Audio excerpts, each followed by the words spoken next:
Hey, hello. It is the Go Birds podcast presented by the Bet Park Sportsbook and Casino app, the first post-game pod of the year. And look, Elliot, it certainly was not as pretty as I expected it to be. It was, in fact, incredibly ugly, way too close, way too infuriating, way too frustrating. But 1-0 on the road.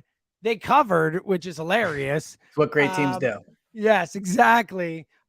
We got a lot to talk about, but I'll just say off the top, like I am coming in just saying, like, I know it was frustrating, but it's week one, and week one is ugly these days. They didn't have a preseason. Like, I'm not saying like, yay, pom-poms, but I'm saying like they won on the road, 1-0, quick turnaround. Like, I'm not freaking out. I'm happy they won the football game more than anything. Yeah, I think we'll kind of have the same opinion on this, actually. Like, yeah, sticking to the no style points, right? You said yes. it. This is why the seasons after Super Bowls are never as fun. This is why when they make a sequel to a movie, it's almost never as good. Like, you go into this game wanting to watch the 2022 Eagles, and you got the beginning version of the 2023 Eagles. Like, it was not a pretty game. The offense was not great. The defense probably played better than the offense, but they weren't super impressive either. The special teams win the game for them. And still not some great moment for the special teams. I thought the coaching was sloppy. Mean Jake Elliott? Let's just say Jake Elliott. Because the special teams outside of Jake Elliott, other than like one decent Covey return, was not good. Yes, but the coaching I thought the coaching was not good. We'll get into that. Agreed. Substitution issues, poor use of timeouts. Like, this was a week one team with a new coaching staff and new players getting used to it. So, we'll get into like the specifics of it, but I think what you said is absolutely correct. Like, I remember actually the first game we ever did post-game StreamYard was the Colts game last year. And it was a game where 17-16. It was an ugly It was win. The Hertz straw at the end to take the lead.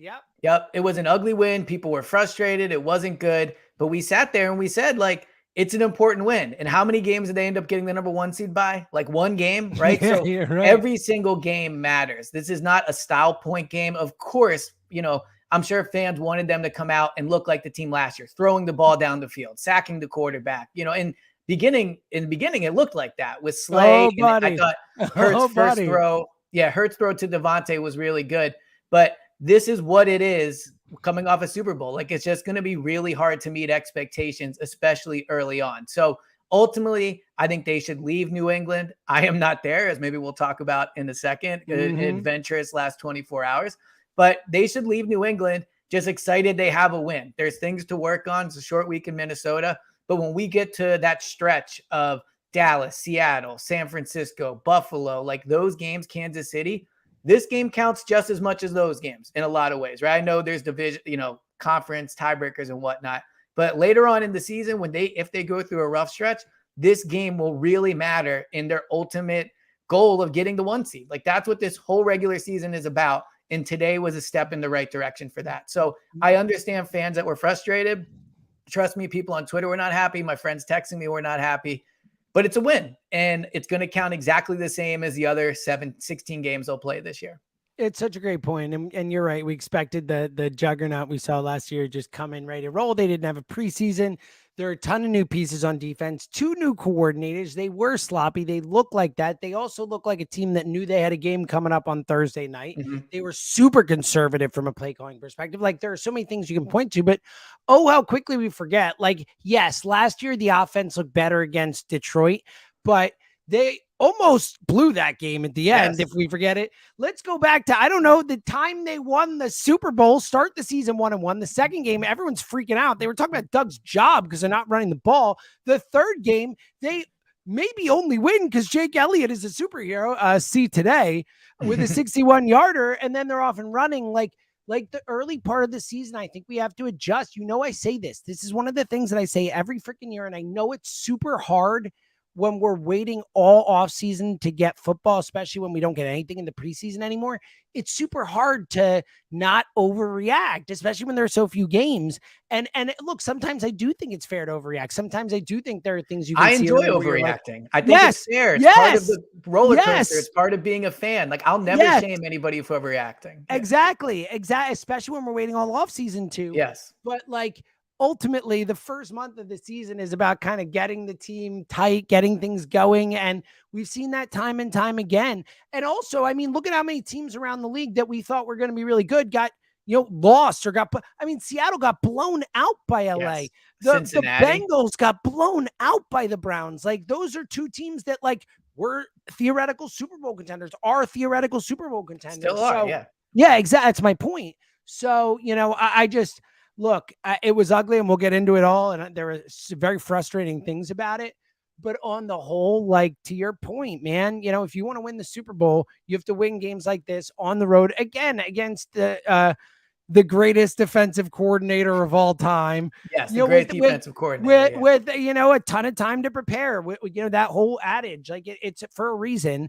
And I think the Patriots, you were less underrating them going in, but I don't think they're a horrible team. And the defense has some talent, and the pass rush, as you pointed out, got there a bit. So look, and the Eagles made mistakes.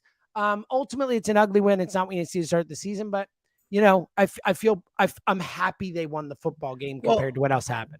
And I'll also say, it would be hypocritical of me.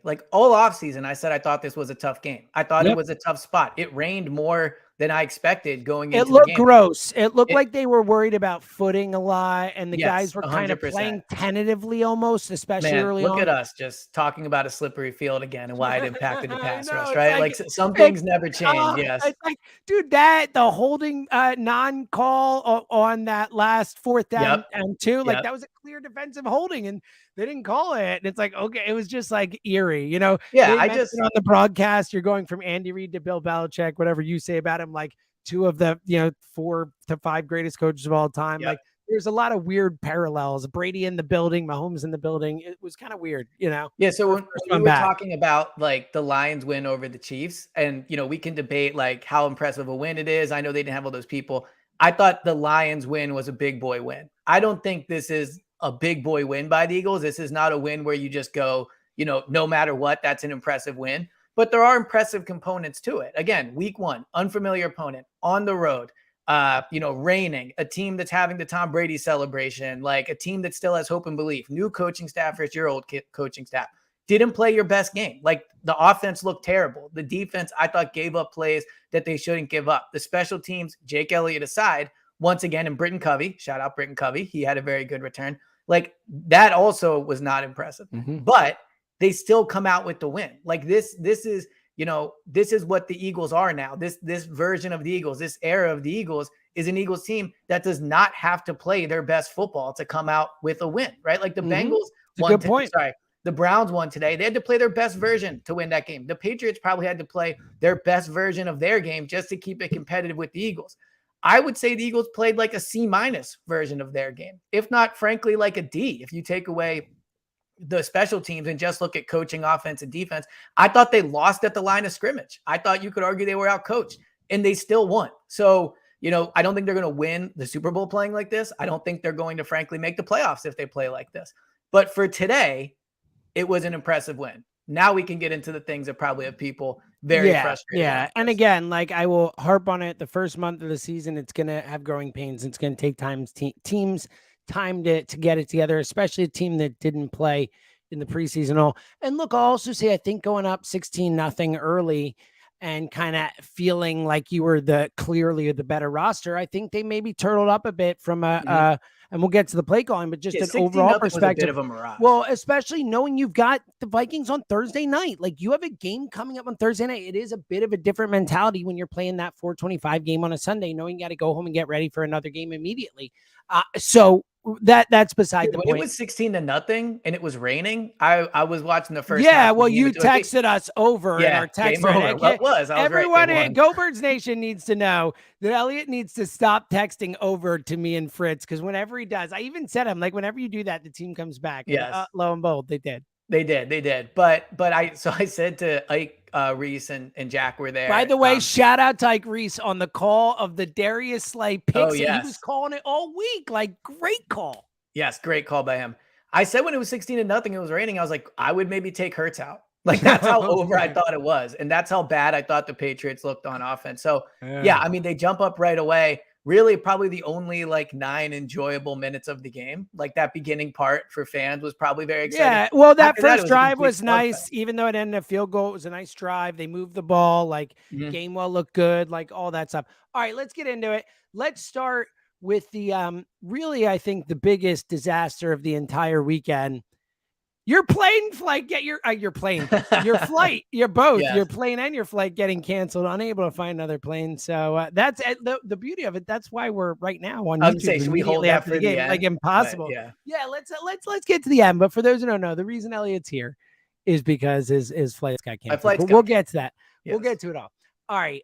Let's get to the I guess the bad and then the good, because obviously more bad to talk about, and I think that's what people are waiting for. But let's just start with Hertz, and then we'll do the coaches, even though I think the coaches were a bigger culprit today than Hertz. Mhm. But look, kind of a ho-hum game from Hertz. The play calling was kind of weird. I don't think a ton of throws he left on the field, but he wasn't super sharp. Obviously didn't run a ton, and, had that huge fumble that ended up not mattering, but absolutely could have cost him the football game. Again, that was another thing that was eerie. 2 games in a row with Yes. big Hertz fumbles. Like, what are we Yeah. doing? But, I thought it was like, he wasn't good. He wasn't a disaster. He led them to a win, but just kind of an ugly day there. So he was almost a disaster. Like if they He had score, moments. yeah, if they score on that That's last touchdown, yeah. Again, totally. If the yep, fumble, if they score a touchdown, they lose because of that fumble. It's a disaster. yeah, They win, so it wasn't. But you're right, and he absolutely, had nothing to do with getting that stop. So like the no defense doubt, no bailed him doubt. out. So here's what I would say about Hurts. I think that the game plan was either ultra conservative or he was just checking it down. But I just, knowing how Hurts played last year and his tendency to want to go deep, I don't believe that, there were big plays to be made and he was continually checking it down.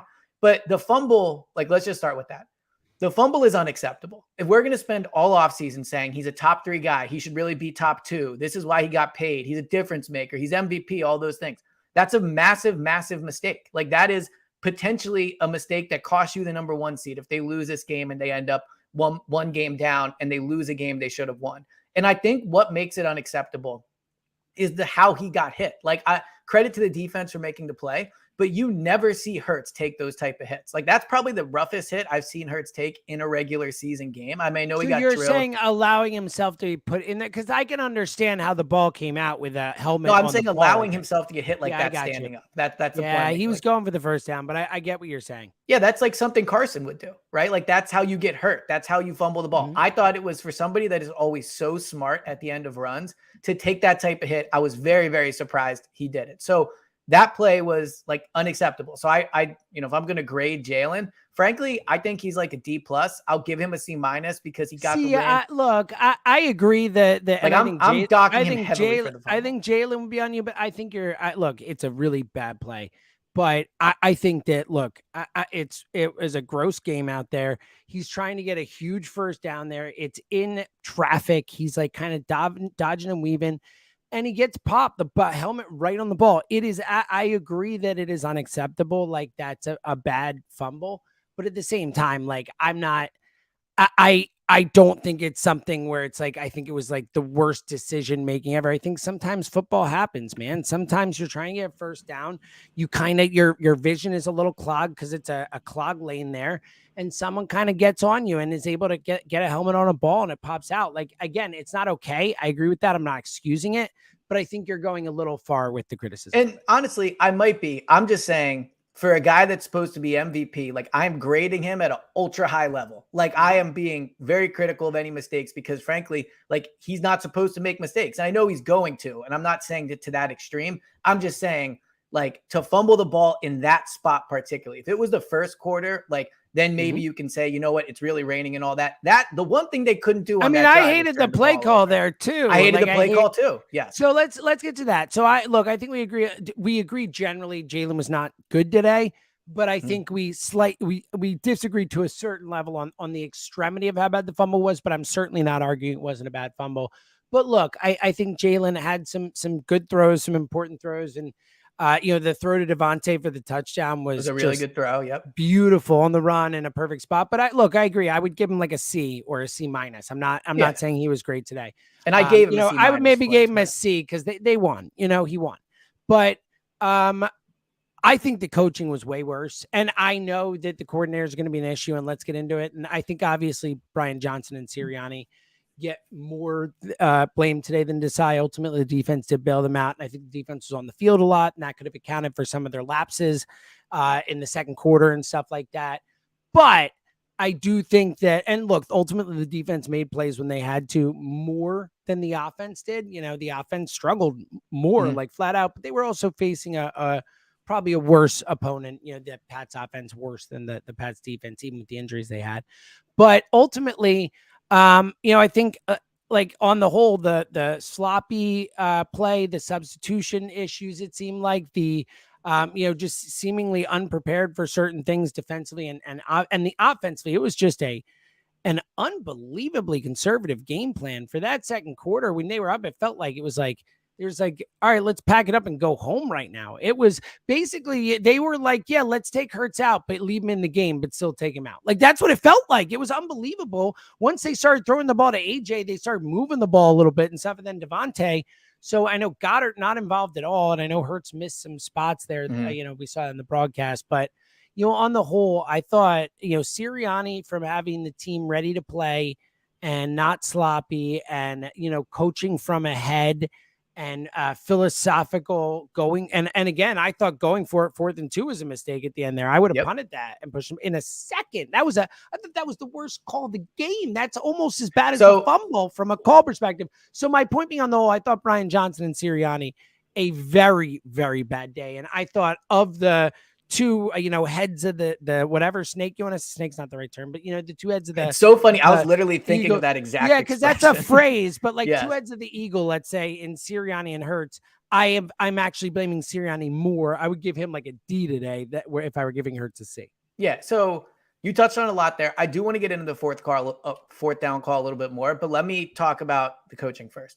So I think Sirianni gets the most blame of all the coaches. I agree. Like, I agree. 100%. Coach. Yeah. 100%. He's like, and here's the thing, man. Like, if Sirianni's going to be an offensive head coach and not call the plays, that doesn't mean he gets to just skate by with no blame when the offense is bad. It's his offense. It's his offense. It's and his I'm team. sure going in, he's like, it's not like Brian Johnson just calls every play in the moment. He's calling it based off a game plan that Nick Sirianni probably comes up with, or at least is a huge part of it. So, you know what it reminded me of? Remember against Atlanta week 1, his rookie year, where they just tossed all those little short throws? Oh, like, totally. I wonder if they think like in the first game, these short throws are really effective, but guess what? Like, they weren't. Also, way too much Kenny Gainwell, in my opinion. Like, I think Gainwell's a nice player. I thought Gainwell was solid, you know, when given the opportunity. There weren't a lot of holes in spots, but I actually think Gainwell played well considering. But I agree, the game plan should not have been Kenny. Like, again, as soon as they started throwing to AJ, it's like, oh, we're moving the ball.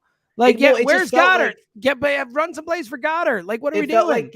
It felt like Kenny Gainwell was a feature part of the offense more than AJ, Devontae, and certainly Goddard. Like, Goddard was unbelievable. But back to Nick Sirianni. The offense looked terrible. I thought it was way too conservative. I thought it was sloppy overall. Like, they burned 3 timeouts today that they didn't really need to burn. 1 for two for substitution issues on special team. Another one for some type of issue on defense when they were out way early in each half. Like, it was unbelievable. It was very un-Sirianni like, and that you have to assume the new coordinators is a huge part of that.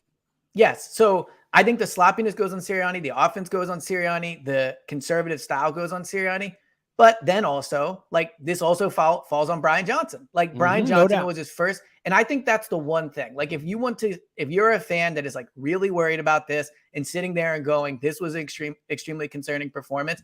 The thing that I think it is like fair to pin your despair. I don't know. I'm going to mess it. Like, fair to be really upset and worried about is the offense, just because they did lose Shane Steichen. And this is now another game without Shane Steichen. If you think about when they were 2-5 or whatever, 2-4 without him calling plays, like, this is what it looked like. They just played a team where the defense got more stops and there wasn't a ton of skill on offense. Like, I don't think they beat the majority of teams in the NFL today if they play that type. Like, I thought that they were lucky that the Patriots have so little talent on offense. But I thought way too many early down runs. I hated like a 3rd and 20 call where they run the ball. Like, bro, I know. you have Devontae, AJ, and Goddard. Like, throw the ball up. Maybe there's a penalty. Maybe they make a play. Like, And it why could do be you pay weather. all- It could be weather. Like again, like they felt it could be. There were not many deep passes in the game, period. At all. It felt like Yeah, he didn't even on throw the both ball down sides. the field. Like, it Yeah. felt like, how many times did he throw the ball 25 plus yards in the air? No, barely. So I definitely feel you. What I will say is, again, I do think it could be situational. Could have been a matchup thing. Could have been Belichick taking that away. Like we have to, I don't know in the moment with the watching on TV, but also to the point, like, yes, it could absolutely be losing Shane Steichen is an issue. It could also be like this was Brian Johnson's first game calling Yes. NFL plays in an NFL game. Like, like it might take him a minute or two to figure it out and to get it together and all that. And again, look, it might have just been that they came in with a conservative game plan or decided to shift to a conservative game plan as soon as they went up big early. I don't know, but I look, all we can judge is what we saw, and it was bad. So It was I'm bad. with you. Like they should not have games where Jalen Hertz has 22 completions and has 170 yards. Like Mac Jones had twice as many passing yards to him as one point. Devontae and AJ each had 10 targets, which is surprising actually watching the game. Dallas Goedert, 1 target, no catches. That can't happen again. You have to get him more involved. Really quick from a reporter on the scene. Nakobe Dean is in a walking boot. Oh gosh, that is so he left the game with a foot injury, walking boot. I will say that's not the end. Like, it doesn't mean. Oh no, but it probably they is. play on Thursday.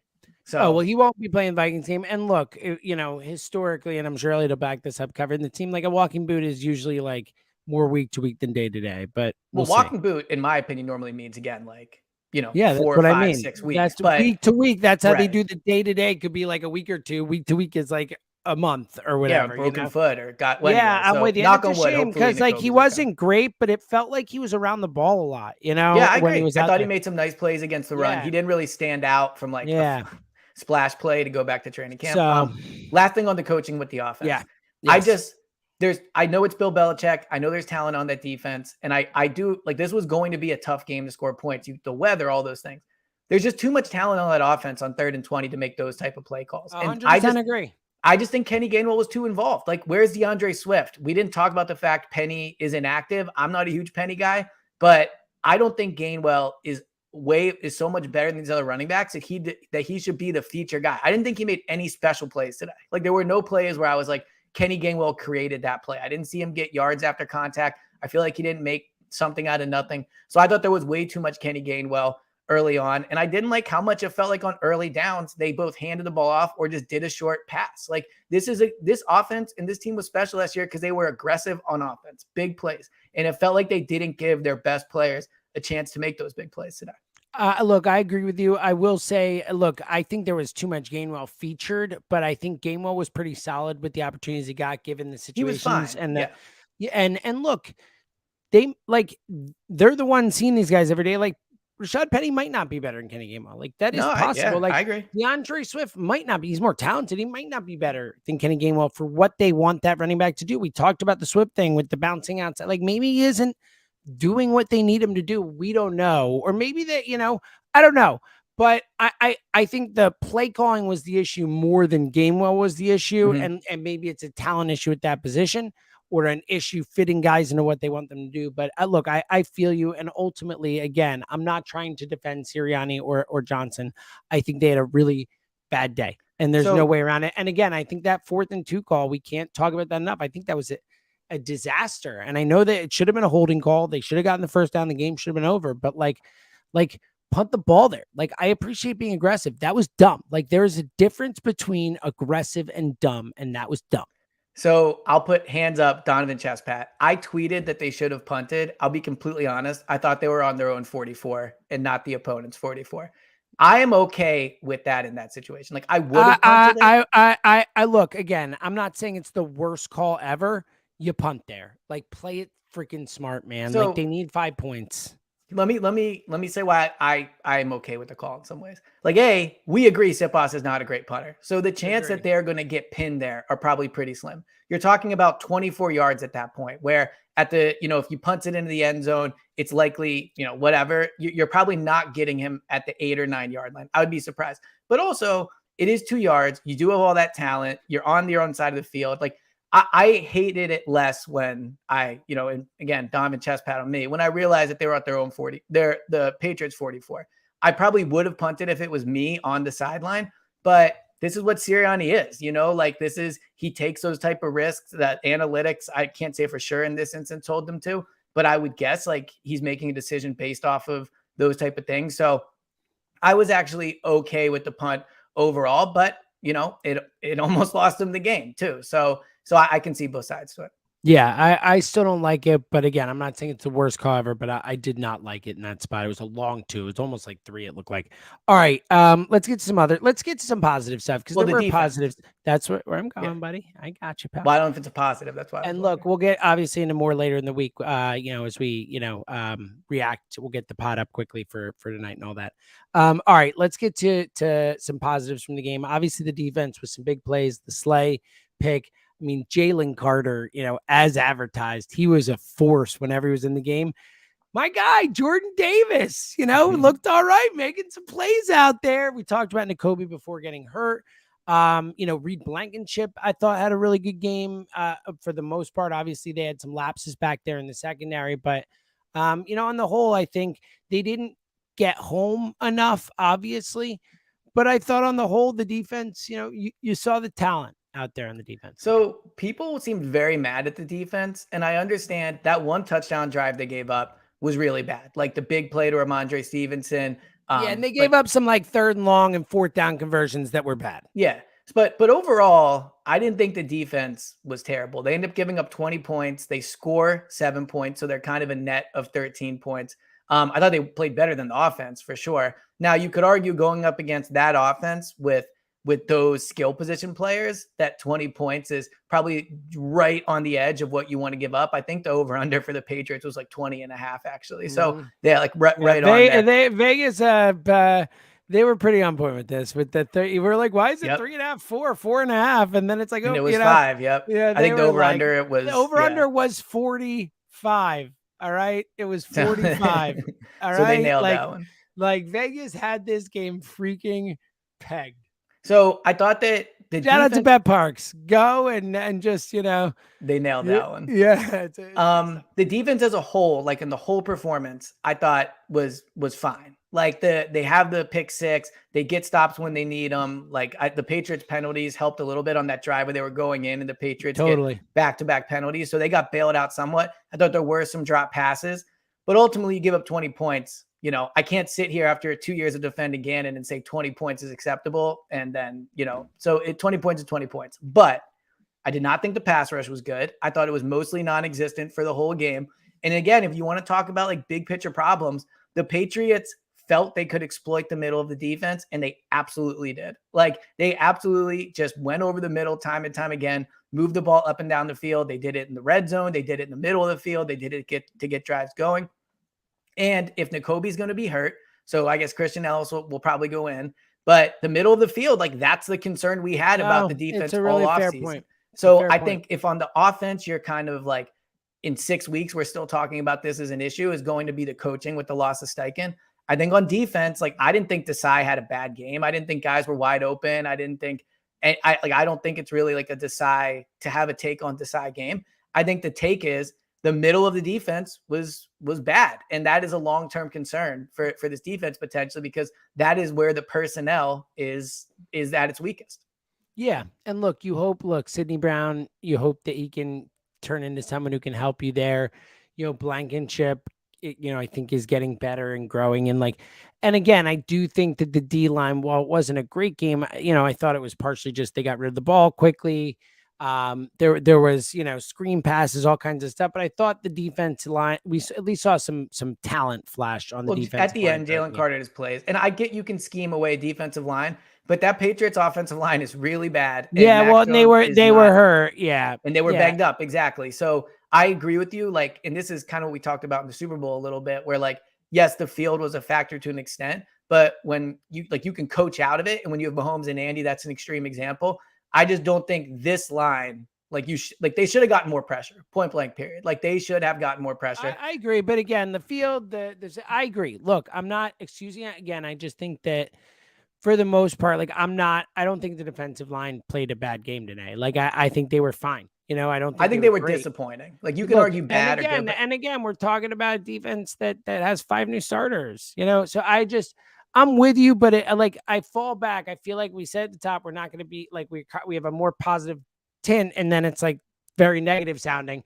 Like, I think that the biggest thing that my biggest thought today is that the Eagles look like a team that didn't play together all preseason in any sort of meaningful game, that this group, that none of these guys have played together. And it felt like that a lot. But I get your point. Like, I'm not shirking it. I do think that if you're coming out, the concern is the middle of the field. But I thought the flashes we saw from young talent on the defensive line today at times made me more hopeful than the lack of overall numbers. Yeah. I mean, look, Jalen Carter gets a sack at a really big moment. He was disruptive, period. Jordan Davis had a big sack along with Hassan Reddick. Hassan Reddick kind of grabbing on for life there to get the sack. Like that was kind of just Jordan Davis. Yeah. But you talk about old guys. Fletcher Cox had maybe the two biggest plays. Big plays. Where he comes in, he does one against and Brandon the run. Graham looked good. Brandon Graham looked quick and active out there. Brandon Graham draws the hold on that 2-point conversion. It was another big play. You're right. So in general, I get your point. But I think I'm not freaking out too much about it. But I think your point about the middle of the defense is certainly the bigger question mark moving forward, especially if N'Kobe's hurt. Now that we're talking about the defensive line, because I don't think we touched on it with the offense, but I want to make sure we do. The offensive line was bad. Like, the offensive line did not help Hertz whatsoever. I thought Mailata had a poor game. It felt like there was in the run and pass game. Like, they were not. Yeah.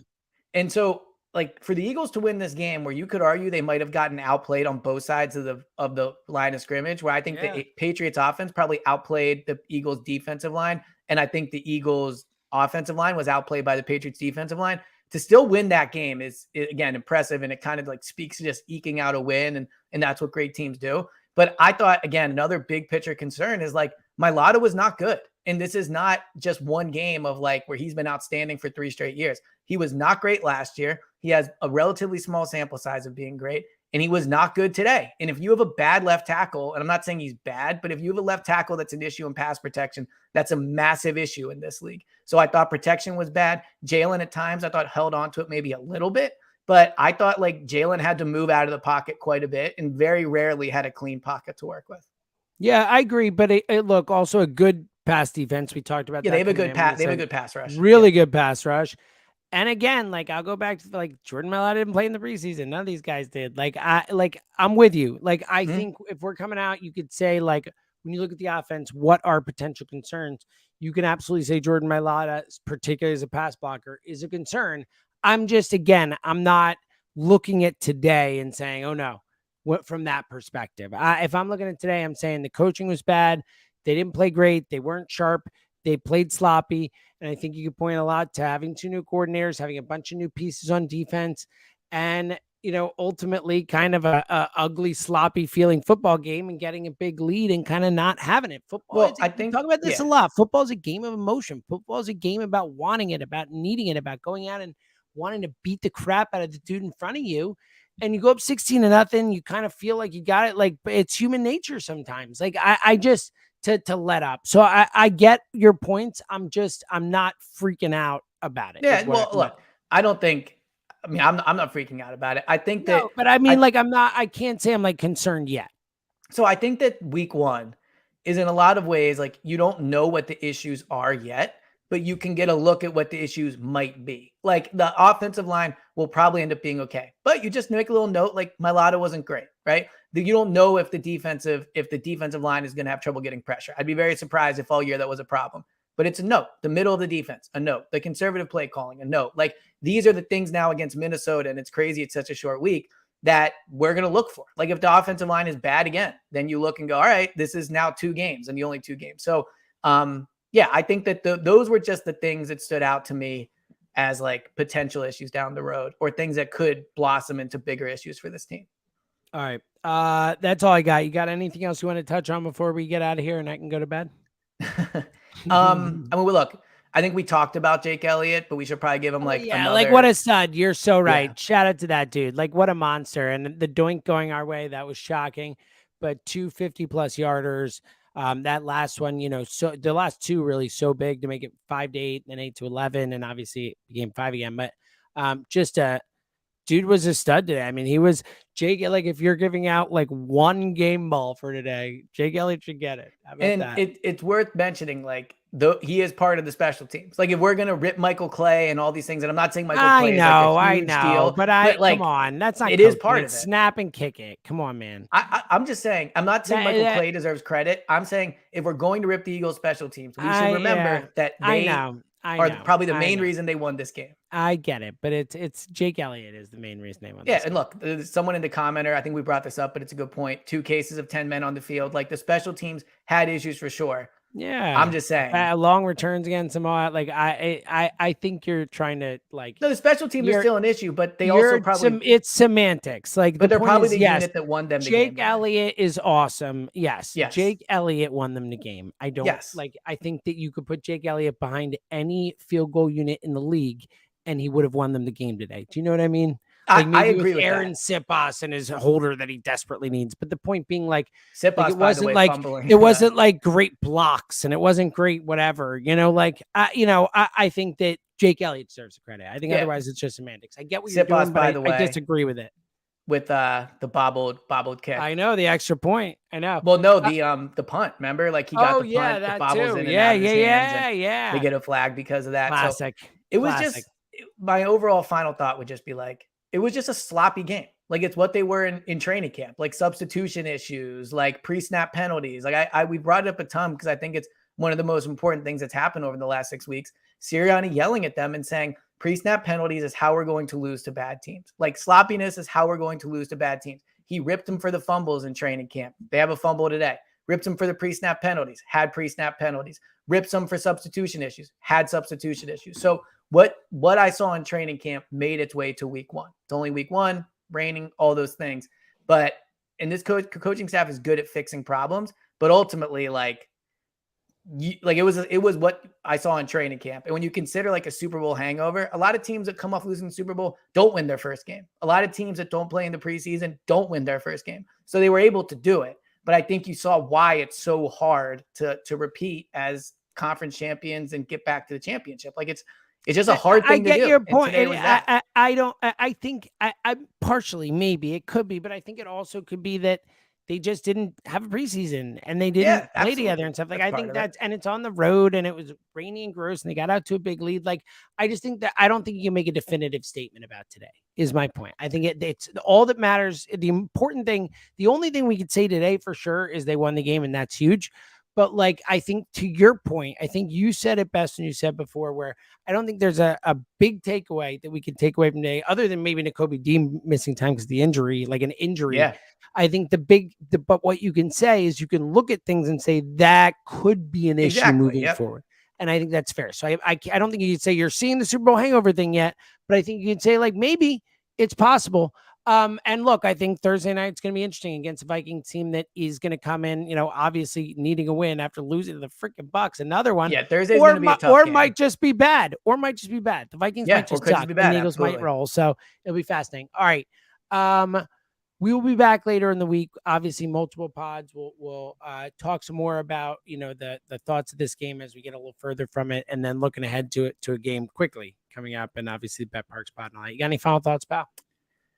No, I mean, just kind of like we started off with. I mean, it's a win is a win is a win. The Niners won in impressive fashion. Their win counts the same as the Eagles' win does today. So it's, I'm a big style points guy. Early on, you want to see style points, but today was not about style points. Today was about getting a win, and they did it. So this could have been a very different pod if they lost. Totally agree with you. My final thought at one point, Jim Nantz in the broadcast was talking about something, and then it was like a play happened and nullified. He's like, well, that may make that argument mute. Mute? Dude, you're freaking Jim Nantz. It's moot. Are you serious? You moron. Sorry, I had to do that. Or Jim Nantz catching strays at the end of the pod. He's I have a long not really a stray, actually, a direct shot. Jim Nantz has been a figure in many a podcast of my time. So, I got to call him out when it happens. All right, we'll be back later in the week. 1-0, which is great. We'll see what happens from there. Hopefully the Giants beat Dallas tonight, as much as it's annoying to root for Dallas. Root for the Giants. I will root for them against Dallas, and that is it. All right. We'll be back later in the week. Obviously, check us out on the station. We'll be on the station all week. So until then, 1-0, baby. Let's freaking go.